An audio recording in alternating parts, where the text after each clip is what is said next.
शिवपुत्र संभाजी महानाट्यावरनं राजकीय नाट्य रंगलंय। या नाटकातले प्रमुख कलाकार आणि खासदार अमोल कोल्हे यांनी केलेल्या काही वक्तव्यांमुळे त्यांचा आजचा नाटकातला मोठा प्रयोग रद्द झाला। यावरून आरोप प्रत्यारोप सुरू झालेत। पाहूयात।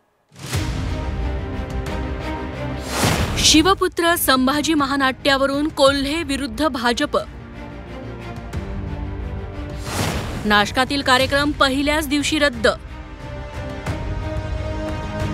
आयोजकांना कोर्टात खेचणार, कोल्हेंचा इशारा, भाजपचा पलटवार।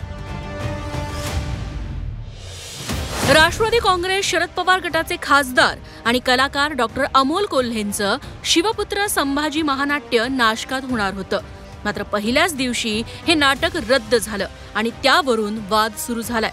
मुळात हा वाद नाटकावरून नाहीये, तर नाटकातील मुख्य कलाकार आणि खासदार डॉक्टर अमोल कोल्हेंनी घेतलेल्या वेगवेगळ्या राजकीय भूमिकांमुळे आहे।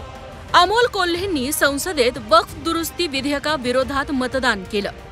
त्यानंतर पहलगाम दहशतवादी हल्ल्यानंतर अमोल कोल्हेंचं एक वक्तव्य चर्चेत आलं। दहशतवाद्यांच्या गोळ्यांपेक्षा त्यांनी धर्म विचारून मारलं या वाक्यानं देशाचं अधिक नुकसान झालं, असं ते पुण्यातल्या एका कार्यक्रमात म्हणाले होते। कोल्हेंच्या या वक्तव्यावरून भाजप नेत्यांनी कोल्हेंवर टीका केली। याचे पडसाद आता थेट नाटकात होणाऱ्या शिवपुत्र संभाजी महानाट्यावर दिसले। या महानाट्याचे आयोजक भाजप नेते गोपाळ पाटील यांनी थेट आयोजनातून एक्झिट घेतली, कारण पहलगाम बाबत कोल्हेंच्या वक्तव्यामुळे गोपाळ पाटलांना सतत लोकांचे फोन येऊ लागले। लोकांनी नाटकाचं बुकिंग रद्द करायला सुरुवात केली।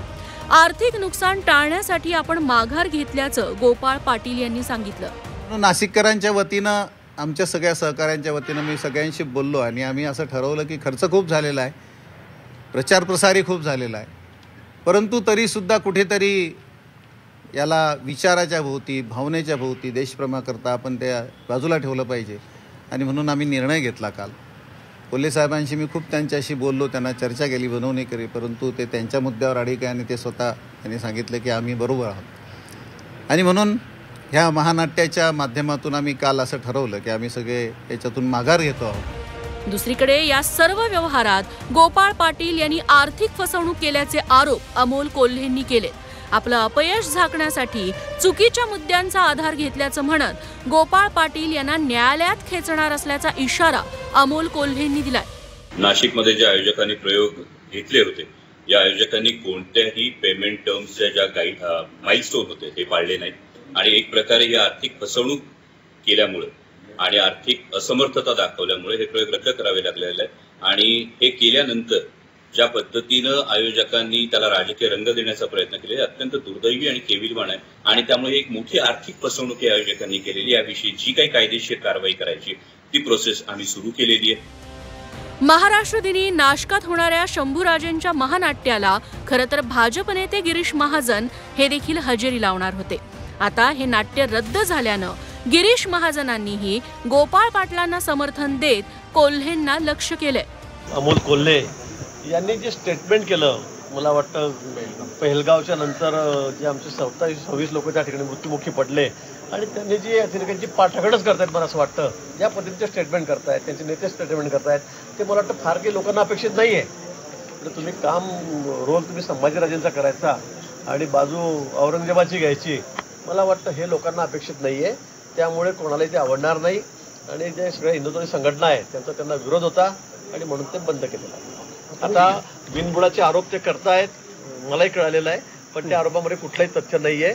यामागचं कारण हेच आहे की ज्या पद्धतीने स्टेटमेंट करतायत, अतिरेकीच्या समर्थनार्थ बोलतायत, ते कोणालाही रुचलेलं नाही। दरम्यान पहलगाम हल्ल्याबाबत आपण पुण्यातील कार्यक्रमात काहीही चुकीचं बोललो नाही, असं स्पष्टीकरण अमोल कोल्हेंनी दिलंय।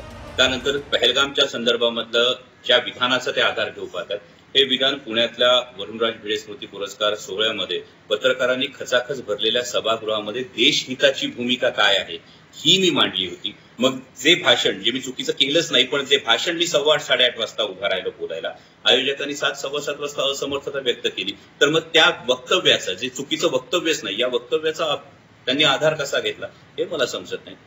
आणि मी म्हणजे सगळे पत्रकार त्या सभागृहात होते। जर विधान चुकीचं असतं तर एव्हाना तुम्हीच ब्रेकिंग न्यूज चालवल्या असतं, 28 तारखेला चालवल्या असतं। छोट्या पडद्यावरील छत्रपती शिवाजी आणि संभाजी महाराजांच्या भूमिकेमुळे अमोल कोल्हेंचं महाराष्ट्रात नाव झालं.